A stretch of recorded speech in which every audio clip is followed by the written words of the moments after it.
Hi, everyone. Today we're talking briefly about what EMDR is.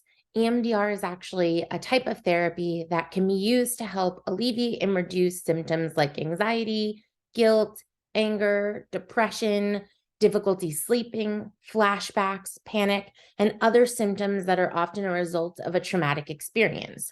You don't have to be diagnosed with PTSD to utilize EMDR. If you're experiencing any of these types of symptoms which follow a trauma, this type of therapy can benefit for you.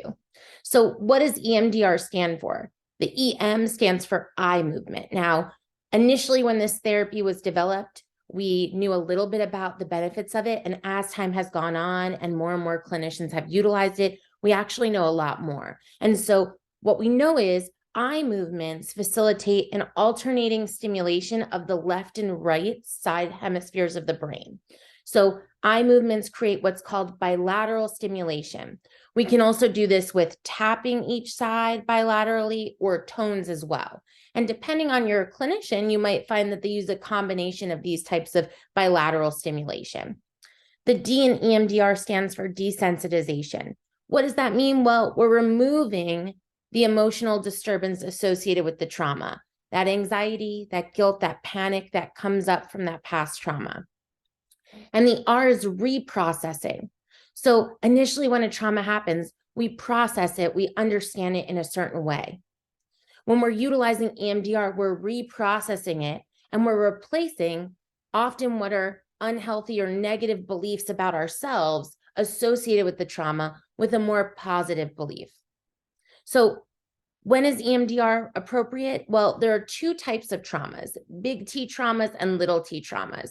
Big T traumas are major events like combat, the loss of someone. Little t traumas are smaller, everyday chronic traumas like bullying as a child or daily negative messages, believing we're not good enough. EMDR can help in all different types of situations.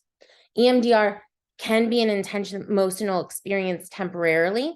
And so your therapist will make sure that not only do you have coping strategies to navigate those feelings that come up, however, initially they're also going to make sure that you go through a really comprehensive treatment plan so that they can understand which types of traumas you're going to work on one at a time. They're not going to flood you with a lot of different types of traumas.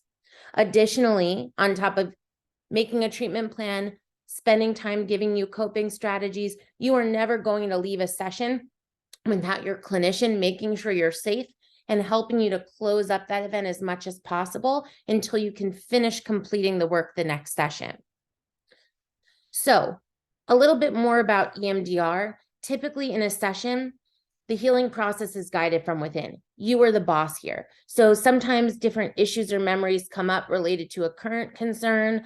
Sometimes a memory comes up because of physical sensations we're experiencing. This is normal, and your clinician will help you understand where that's coming from and will help you utilize skills to work through these things as they come up. You can also stop the session at any time. If it feels overwhelming, you can always stop it.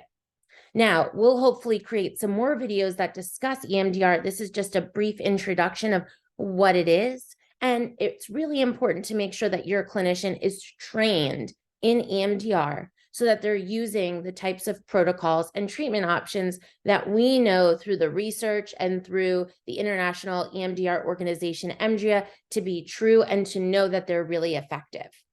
So we hope that you explore EMDR if you think it might be for you and appreciate you listening to this. Have a great day.